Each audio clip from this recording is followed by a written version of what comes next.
Tindika Télévision, les conseillers indépendants du chef de l'État, autoproclamé encore sans salaire, comme moi si tu le mot aye, tokosolola, émission bandi, bobengana bana, po, ezo yinda na émission lelo. Na ye na nini lelo? Na ye na insecticide. Message nango. Nakati ya émission Yalelo. Chers internautes, encore une fois, bienvenue, welcome, Louise Akambote dans ce nouveau numéro avec lui-même, Molobeli, des conseillers, Kamwa Sichilombo, émission Ebani à la une. Le chef de l'État Mfumuwadi Tunga Fachi Beton séjourne au Congo, Brazzaville. Pourquoi Toza Kosorola Sikoyo? Lelo marche, ya kolakisa biceps, kolakisa forme, ya ba militaire, otobengi la garde républicaine, ba tamboli Kinshasa Mobimba, pona kolakisa bino ki batali na konzo ya kosakana te, et pourquoi? Na ko expliquer bino. Batu ba bengi nga balobi, mais comment kamwasi ndeko na yo honorable ya Congo Central, akomi ngunza, akomi nganga, akomi nini nga nebisaki bino botika, mutu wana na sena yebisaki ye atika bangi alingaka te. Nga moko na mona na Delvaux, mutu moko azalaki na ye malamu, likolo ya bangi akomi liboma. Wana ezali ba signe ya mutu ya liboma. Boka mwate, matoi mango nga na yebisaka ye kulutu tika bangi, alingi koyoka nga te. Bozo mona? Et puis botala bino moko na makambo etali Moïse, na makambo etali bangunza ya Congo Central, rapport ezati. Mais azo sangisa kingunza MPF ndongo. Azo sangisi na makambo Moïse oya lobela na ye Muyuda aza jif. Kimbangu na Moïse rapport ezati. Bon comprendre bangi et même rappel mutu na liboma bon comprendre. Mais quelque part voilà, chers internautes, tous sur la bino parce que l'IDPSP va se préparer pour fêter 40 ans, il y a anniversaire jour pour jour. Et je crois, secrétaire général Augustin Kabouya, on l'appelle intérim, il y a président du parti. Chers internautes, alobi kozala mingi nanzela ya losambo batu bakena kosambela pona kokumisa nzambe pona 40 ans. En tout cas, ça s'est fait, mais avec méditation. On en parlera dans cette émission. Chers internautes, les torchons brûlent entre Kagame na Fachi Beton. Chers internautes, tokosuka na makambo oyo wapi yango eko clôturer masolo ya lelo, mais tokobanda na ba photo. Ba photo oyo ezali succès lelo. Premièrement, ezali ba photo oyo ba soda ba tamboli lelo, ba soda ba nini, ba soda ya ba garde républicaine, ba tamboli pona kolakisa biceps, bingambe, mibali, balenda, bazana histoire ya armée ya Congo, tokobeta lisolo na kati ya émission. Botala nanu ba photo na bango et puis na zonga na expliquer bino nini za koleka. Makamitali ba militaire basali marche na makameza koleka entre Fachi Beton na président mannequin na koti na insecticide na expliquer bino tina nango moko na kei.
Voilà, je suis là, chers internautes. Bomoni, ma photo, Oyo, Bomoni, ma militaire, il y a RDC, ma garde républicaine. L'isolo est anini. Chers internautes, climat est bienté Rwanda na RDC. Ma président mi balé, comme pesa pinzati. Mais nous sommes c'est comme si Kagame a lingi kolaksa ma biceps pendant qu'il va biceps ezati. Donc, ça le col à l'igorodo, à l'inga se mesurer nan nzoko. Chers internautes, nous sommes les outils peut-être ma intérêt, et ma puissance. Namutu ya Kagame, en fait, les anini, le col a salaka guerre na Zaïre, jadis, contre le maréchal Mobutu, ya utaki na Maki, na Uganda, aye akoti na Rwanda, ba beti abiarimana kao, ba militaire na ye bakatisi, ba ye na Congo, ba landi bango, ba makobola, makabwebele salama boyebi, ba ye kolanda ba utu tina Congo, ba dame ba utu kotoyo. Chers internautes, ba sali peke Mobutu a komaki déjà affaibli relativement avec sa santé. Mobutu, batubasi balemba qui est mais gestion, ba détournement, makambo belé, insécurité, nzala ya kosakanate, na ba militaire, ba bunda kite, ba liga qui est quand même l'alternance dans ces pays. Et voilà, c'était une occasion pour Kagame pour faire entrer des militaires rwandais na Congo. Mais il n'y a pas eu vraiment résistance. Ça, il faut te marteler. Ba militaire, ba liga ko bunda te parce qu'il y avait aussi la guerre médiatique avec des Français et tout. Baso na radio, mboka boy basi bazui tout ça, mais daki pona okimi ça peut battu pour ba militaire rwandais ba ya ba kuta résistance té. Mais en tout cas à vrai dire Kagame a ça enquêté. Ba militaire ya DSP et les autres ba ngai ko bundate parce que ba lemba ki Mobutu zala qui peut fatiguer santé et bebaki et à part ça faut voir que non il y a aussi une trahison à 4 armées zaïroises à l'époque. La plupart des généraux, babalaki basi à rwandaises. Donc déjà, terre qui m'a infiltré, batama boma, tout ça na Congo, boyebi histoire. Mais tout ça c'était parce que batubalema qui fait Mobutu, mais il ne pèse pas. Et quand même Afdel Akota, a ce qui va tchana je crois les souris de la qui tambaye, babaloki Tshisekedi, batindi na mboka. Chers internautes. Donc na ngene bisa armée rwandaise to même sa Kagame akanisa ti azoka chance oyo accompagner ki musée basali agression ti musée comme na pouvoir.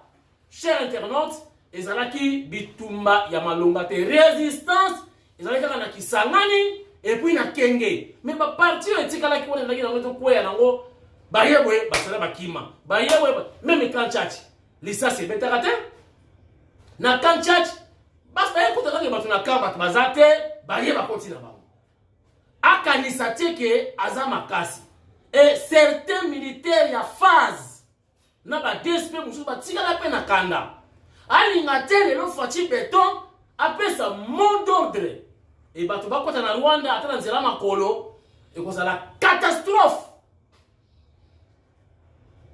Donc, les lots militaires vont monter dans bis climatisé. Et ça, c'est que. Américains sont les balés. Américains sont les ayaki. Total, c'est Rwandais, mon kotika. Il y a un insecticide. Donc, Fatia va se faire fois. Américains sont sous. À comment on a n'est pas possible, ça y est. N'est pas si ça va bangongi. Et puis, les généraux rebelles, les militaires rebelles, les ex-phase, ils tirent dans contre les bango. Tout ça, c'était un mensonge à français. Tant que tout à l'heure, tu contre la caisse, il y a Minduki, Namutu. Tala tout le monde bana. Tu vas regretter. Ah! Ne bango. Chers internautes, Kagame azana reteni Oyo ezali Zaïre te. Oyo ezali République démocratique du Congo ezali eloko makasi avec Fachi Beton mwana mboka. Donc ça certainement c'est lié à l'intérêt. pour na qui déjà kuna makamela ko chiter na Rwanda. Oh, usine sur ya raffinerie sur ya or. Déjà mon boulot zokota parce que ba faveur o azalaki nango eza les sous-souté. Ba avantage eza les sous-souté. Maintenant il y a la guerre na Fachi Béton, alors ça Fachi Béton, maréchal Mobutu malade, mbokeda obeba. Non! Ba militaire ya phase o ba boye ko bunda, o ya lelo ba ko bunda. Rappelez-vous de Mounza Mabe, rappelez-vous de Mamadou Ndala. Chers internautes, chef de l'État Kiti na Oyo na Congo Brazzaville. Lelo na yebisa ki ce qui voyage ye ko kendete tina nana manuanina. Mais tane ne facha jouer ngai. Facha lobi na okende. Ayebi singati. Mais akei atiki défilé militaire. Pour moi si on a petit bali. Ngane mseke président ce qui voyage ye ko kena yote tina dana manuani na Cuba mais ko kulinga ki maleza masolo entre ba président ba Lorenzo Museveni certainement na masolo za kuna makambu ya climat biso na Rwanda ekolobama certainement ekolobama na sali banalise mingi te parce que ça ezala ya lelo le temps na kota na yeba eza penza nini mais na informer bino quand même sikoyo botala nenge Fachi Béton akiti na vient na Oyo botala pe forme pour makamaki président pe la pe teni botala Facha beti croisé demi Dakar ya pembe kutirie wana ibi Facha la kisi pe kada mwana poto da concurrence bilamba tata papa wemba te mais mwana poto président Fada Bongo élégant sikoyo Kagame aloba botala engambe ya mutu na neza bino sikoyo do bana taka ba gan yena Kagame boye bisanga nani akotika est-ce que les kofi pena ya Fachi ce Kagame a zia montant a hôtel et puis bakasaye ba yebo beta na kofi la plupart ba boxer tout bakasaye siko Fachi pena zo penal donc li kofi en penal a mama Kagame a rozala botala ndenge Facha kitina Oyo mais ba photo parce que jusque là ba image et yete ngana kendegi te na tikalaki botala Fachi na ba photo na forme bo swana nango nazoya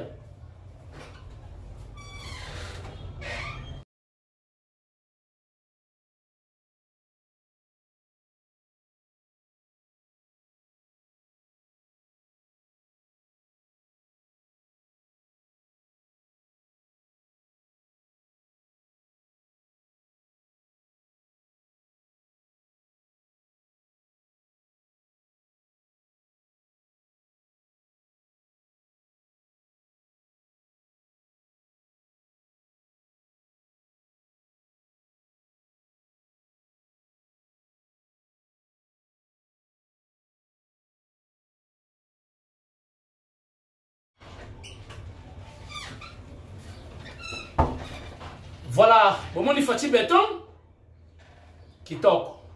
Toko conclure émission ya lelo toye bisa ba Congolais toye kolape Kinyarwanda. Po tamba lo bakango awa yo kati. O kasoka Kiswahili soki nini na Kinyarwanda bozoe bare même na ba présidence kuna Kinyarwanda yelo ba ba comprendre rien. Biso peto koye ko na siko Kinyarwanda. Comme ça, bonjour, on m'appelle Tozo Yokabilo. Parce que dès dans l'émission, Bazako Yoka Makamunyoso. Ba Mesani Awa, Ba Vandi Awa. Donc, Tina Giseni. Batala Ranga Petit Kuna. Ba preuve ezali. Jour na komeka na Goma. Na sali vidéo na Goma. Déjà na Giseni ba beninga. Ke oza na Goma. Do batala kapé bazo kama kamna zoloba. Kagame ba kosa yoti.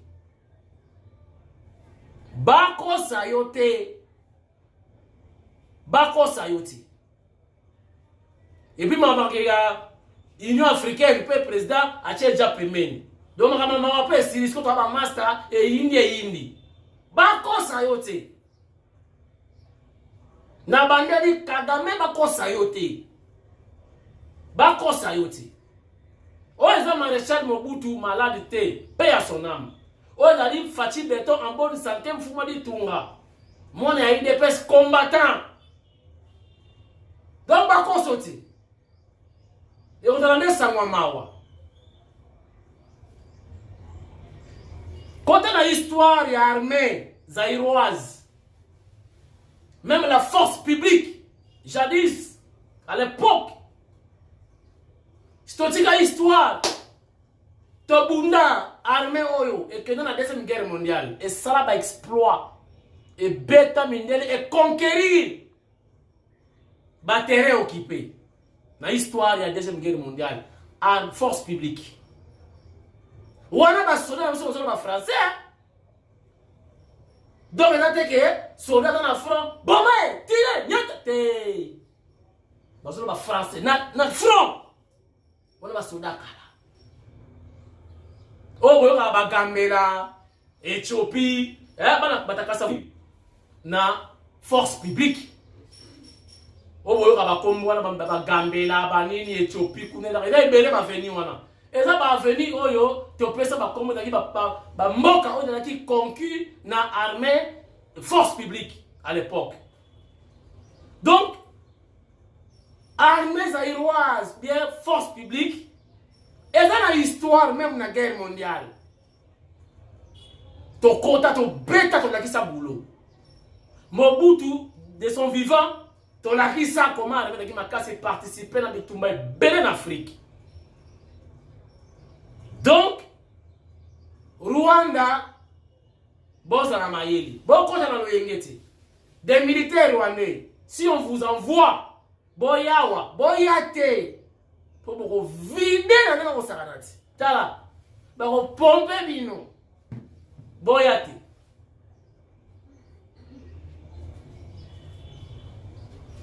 Bino tout, la ligne bino, Mbote y a trop. Je crois, si pas demain, sur l'autre nationalité, lundi, je vous dirai quoi sur rencontre de la Massiko na Oyo entre Fachi Beton, na homologue, na président, na ça qui est Tina Manouani, na bien, ah, ma solo m'a donné en qualité. N'a pas fait la qualité, mais, si vous avez, pour la baki, bon, konzi, banga ba sa engagé dans voyage. Hein? Fachi a son alimba mbang, na Éthiopie. Si vous a voyagé, a tiré le défilé, il y a Moura. Allez, yo, il y a un AK-70, il y a retiré. Si vous avez un Moura, il y a un pardon. Donc, à la question, il y a un boulet au décangaï. Il y a un qui a tiré défilé. Il y a un bimasiko. On a un aéroport. On s'est atteint 3 secondes. On a un RTNC. On s'est atteint 1 minute. Si on a habité, voyage à mi-barré, tu vas créer un hélicoptère. Voyage à mi-ça dans le char de combat. Et monsieur Sili, n'a rien au paiement. Lundi, on a une abino de sous peut-être l'homme n'a pas la tête, peut-être. Mais ce qui informe quoi il a pic, n'a pas la pour n'a pas la bino plaisir, to échanger. Toka pour l'information. Goodbye. Comment ça qui est?